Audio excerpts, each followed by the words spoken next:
Daniel's rifle trembled as 5 Apache warriors emerged from the tree line, their painted faces hard as winter stone. Behind him, Niley stepped forward, her hand finding his shoulder. "They've come for me," she whispered, her voice carrying both fear and resolve. The lead warrior raised his weapon, and Daniel realized that the woman who'd pledged her life to him 3 months ago might die protecting his. The snow began to fall again, and time seemed to suspend between heartbeats.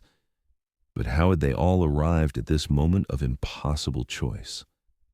Daniel Harper was 34 years old and had seen enough blood to last 3 lifetimes.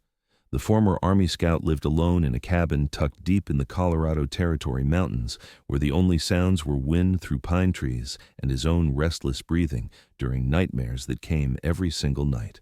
Winter of 1885 found him chopping wood, checking traps, and talking to ghosts more often than living people. He preferred it that way. Makes sense, right?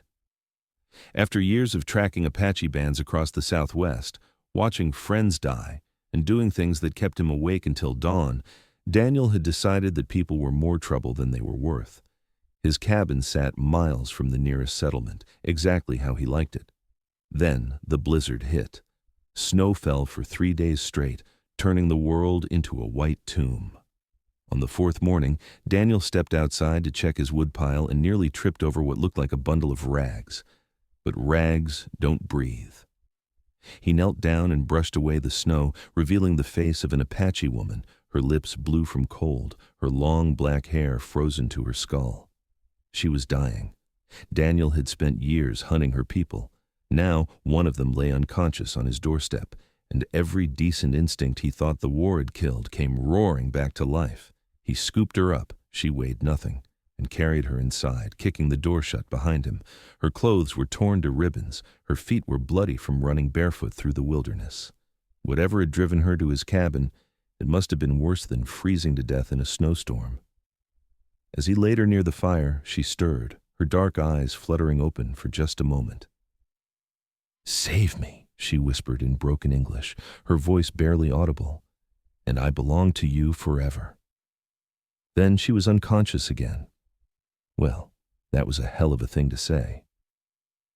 Daniel stared at her face, wondering what kind of desperation drives someone to make that kind of promise to a complete stranger. Her words carried weight, like she meant every syllable. The intensity in her eyes had cut through his emotional numbness like a knife through paper. For the next week, Daniel became a nurse. He treated her frostbite, wrapped her feet, and spooned warm broth between her lips when she could manage to swallow. During her fever, she spoke in Apache, sometimes crying out names that sounded important. Ayana and Nalnish. She repeated them over and over, tears streaming down her face even in sleep. Daniel recognized pain when he heard it. Those weren't just words. They were pieces of her heart.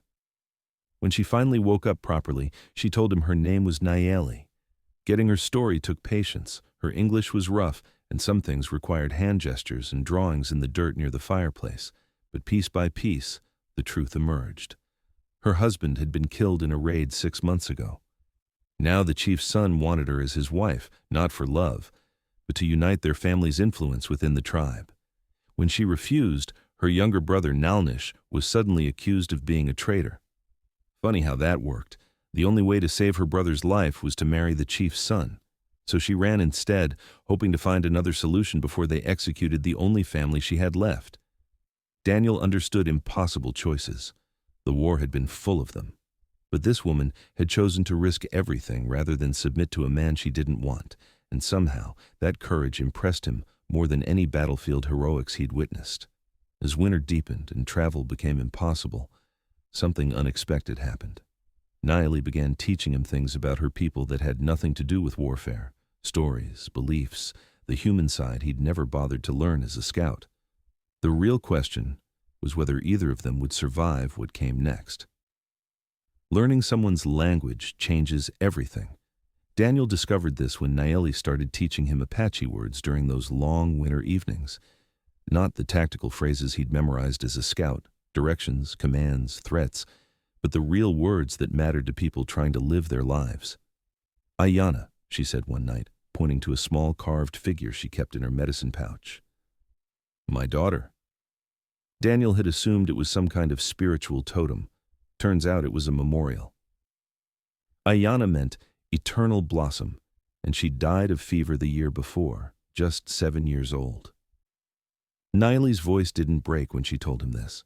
She stated it like a fact, the way someone might mention the weather, but her fingers traced that little carved face with the tenderness of a mother who still tucked invisible blankets around a child who would never get cold again.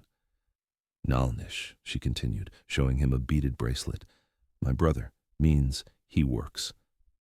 16 years old and trying to keep what remained of their family alive. The kid wasn't just accused of being a traitor, Daniel learned. The situation was way more complicated than that, and way more dangerous than Niley had first admitted. Then there was the matter of Daniel's nightmares. Most people tried to comfort him with sympathy or advice when he mentioned his sleep troubles. Niley took a different approach entirely. She listened to him describe the dreams, faces of men he'd killed, friends who died because of his mistakes, the sound of gunfire that echoed in his head every night, and nodded like he was describing a broken wagon wheel. Apache warriors have bad dreams too, she said matter-of-factly. You think you're the only one? Well, no, but he'd never thought about it that way. Her methods for dealing with trauma weren't gentle. She taught him Apache rituals for honoring the dead without letting them drag you into the grave with them. Practical stuff. Ways to acknowledge pain without drowning in it. Techniques for staying present when your mind wanted to live in the past forever. The weird part was how much it helped. Niley treated psychological wounds like physical ones, something that hurt, something that needed attention, something that could heal if you took care of it properly. She didn't tell him to forget or get over it. She taught him how to carry the weight without letting it crush him. Pain is part of life, she explained while showing him how to braid grass into rope. Fighting pain makes it stronger. You work with it instead. Makes sense, right? Daniel started sleeping through the night for the first time in years. Let's not forget the other lessons she shared. Nayeli knew things about survival that went beyond building fires and finding water.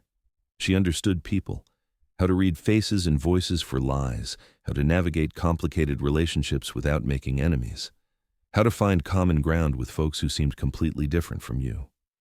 Your people and my people fight because they see differences, she said one evening while mending his torn shirt with bone needles and sinew thread. But look closer.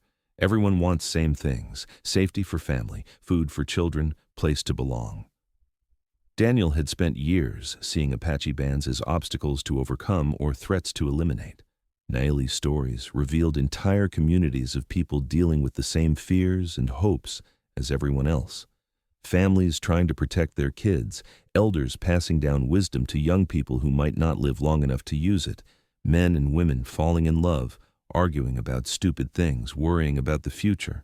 Human beings, in other words. But why had she really run? The full truth came out slowly, like water seeping through cracks in stone. Her brother Nalnish wasn't just some kid caught in tribal politics. He'd been running a network that helped people caught between two worlds. Apache women married to white men, white women who'd been captured and integrated into Apache communities, mixed-race children who belonged fully to neither culture. His operation had saved dozens of lives over the past 2 years. Families escaping violence from both sides, kids who needed safe passage to relatives, people whose very existence threatened those who profited from keeping the conflict going. That's what made him dangerous. Nalnish wasn't betraying his people to help whites or betraying whites to help Apache. He was helping everyone who fell through the cracks, and that kind of bridge building made enemies on both sides. The chief's son who wanted to marry Nayeli? He was one of those enemies. Her marriage would give him control over her family's resources and eliminate the protection Nalnish had enjoyed as the brother of an unmarried woman with her own standing in the community. My brother helps people find new homes when old homes try to kill them, Nayeli explained. Some men get rich from war. Peace is bad for business. Daniel recognized the politics. He'd seen it in the army, officers who extended campaigns because wartime meant promotions and glory, contractors who sold supplies to both sides, politicians who gave speeches about peace while voting for bigger military budgets. Greed wore the same face in every culture. As spring approached and snow began melting from the cabin roof, Daniel realized something had fundamentally changed inside him. The nightmares hadn't disappeared entirely, but they no longer controlled his life.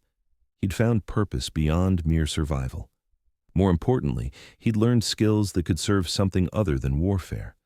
His knowledge of both military tactics and Apache customs, combined with Naili's wisdom about reading people and navigating complex relationships, could be valuable for building bridges instead of burning them.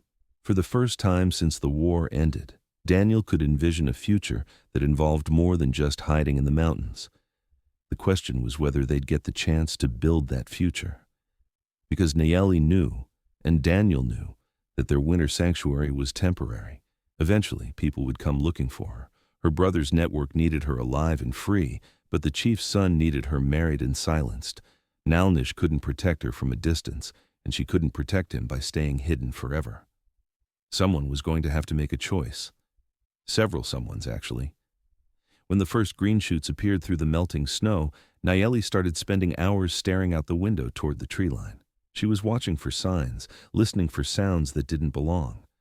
Daniel found himself checking his weapons more often and paying closer attention to the birds and animals around the cabin. Something was coming. They both felt it.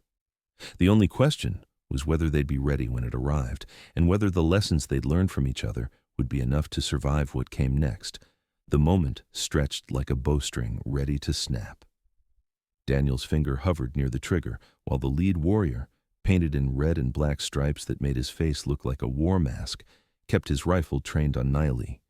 4 other Apache fighters flanked him, their weapons ready. The snow fell heavier now, muffling sounds and making everything feel like a dream you couldn't wake up from. Then a 6th figure emerged from behind a massive pine tree. "Sister." The voice belonged to a young man, maybe 17, with intelligent eyes and the kind of calm that comes from surviving impossible situations. Nalnish. Had to be.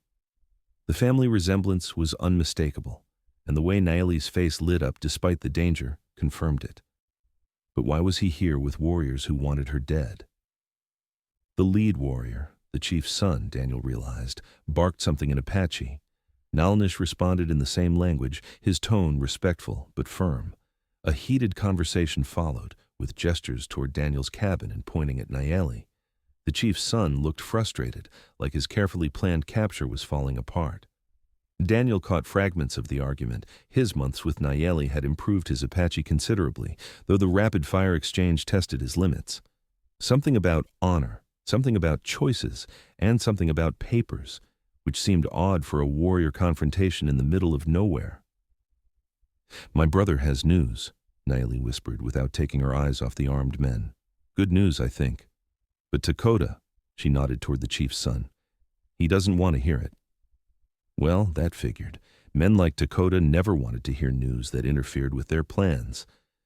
Nalnish pulled something from his shirt, folded papers that looked official. He handed them to Dakota, who examined them with growing anger. More arguing followed, but Daniel noticed the other warriors lowering their weapons slightly. Whatever those papers said, they were changing the dynamic. "What's happening?" Daniel asked quietly. Naili's face showed cautious hope. "Nalnish says he has agreements, military leaders, Apache chiefs from other bands, even some government people. They want to try his network officially. Peace negotiations." The kid had actually pulled it off, but Dakota wasn't having it. He threw the papers into the snow and raised his rifle again, shouting something that made the other warriors step back. Daniel didn't need translation for the tone, pure rage mixed with desperation, a man watching his power slip away. This was the moment. Daniel had 2 choices: stay quiet and hope diplomacy won the day, or step forward and risk making everything worse. His hands were steady now, his mind clear. Months of learning Apache customs had taught him something crucial about honor and respect. He stepped into the open, his rifle lowered but ready. "Dakota," he said in careful Apache, "I know you." The warrior's eyes snapped to him. Of course they'd never met, but Daniel's reputation as a scout preceded him.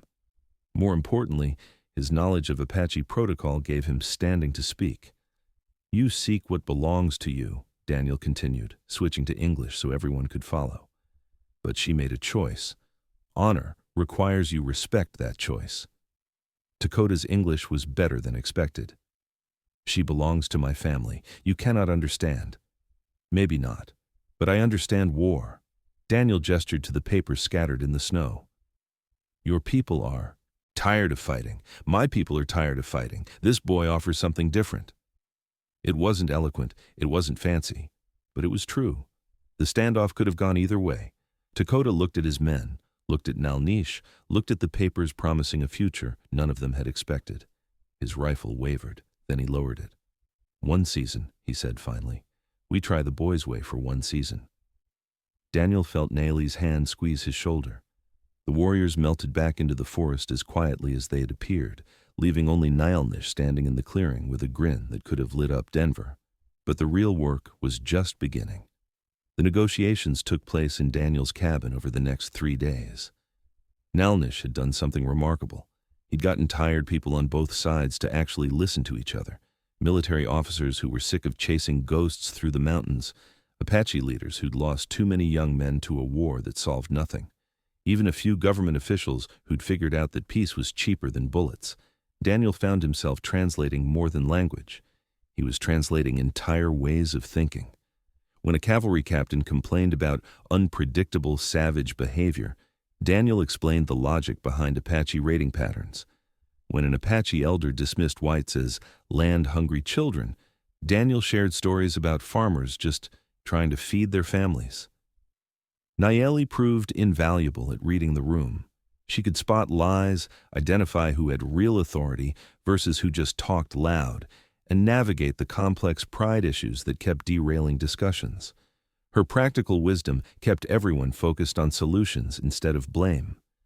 Dakota showed up on the final day, his anger replaced by sullen acceptance.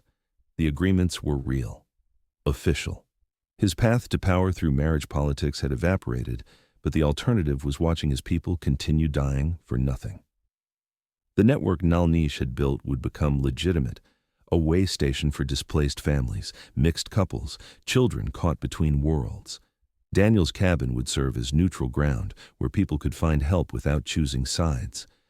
Most importantly, Daniel discovered his new purpose. His war experience finally served something constructive. No more nightmares about the past. Now, he stayed awake, planning for the future. That evening, after the last negotiator had ridden away, Naili found Daniel splitting firewood behind the cabin. She watched him work for a moment, then picked up the other axe. "Still think I belong to you forever?" she asked with a slight smile. Daniel paused mid-swing. Her English had improved dramatically over the months, and she'd learned his sense of humor. "Pretty sure it works both ways now." They worked together in comfortable silence, preparing for winter guests who would arrive seeking safety instead of war. Children's voices already echoed from the clearing where families had begun gathering, Apache, white, and everything in between. The snow kept falling, but it no longer felt like a tomb. It felt like a blanket covering something new trying to grow.